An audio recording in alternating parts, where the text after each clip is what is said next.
Hi friends, this video shows what is HDMI CEC and how to use it. First let me go to settings. Set settings icon from top right corner. Go to display and sound. Select HDMI CEC. Here we have to enable this option HDMI CEC. We can just press select button on the remote. That way we can enable HDMI CEC.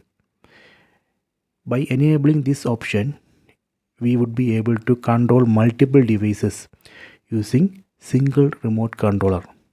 For example, if you are using a soundbar or home theater system or set-top box, first you have to connect all these devices to TV using HDMI cable. Then enable HDMI CEC or HDMI ARC on other devices. Then using TV remote, you would be able to control all these devices.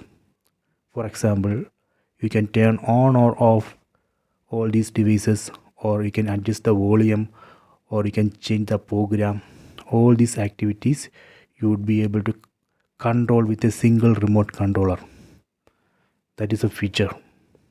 So first enable this, then connect all devices to TV via HDMI cable. You can try this. I hope you have enjoyed this video. Please subscribe this channel. Please like and share the video.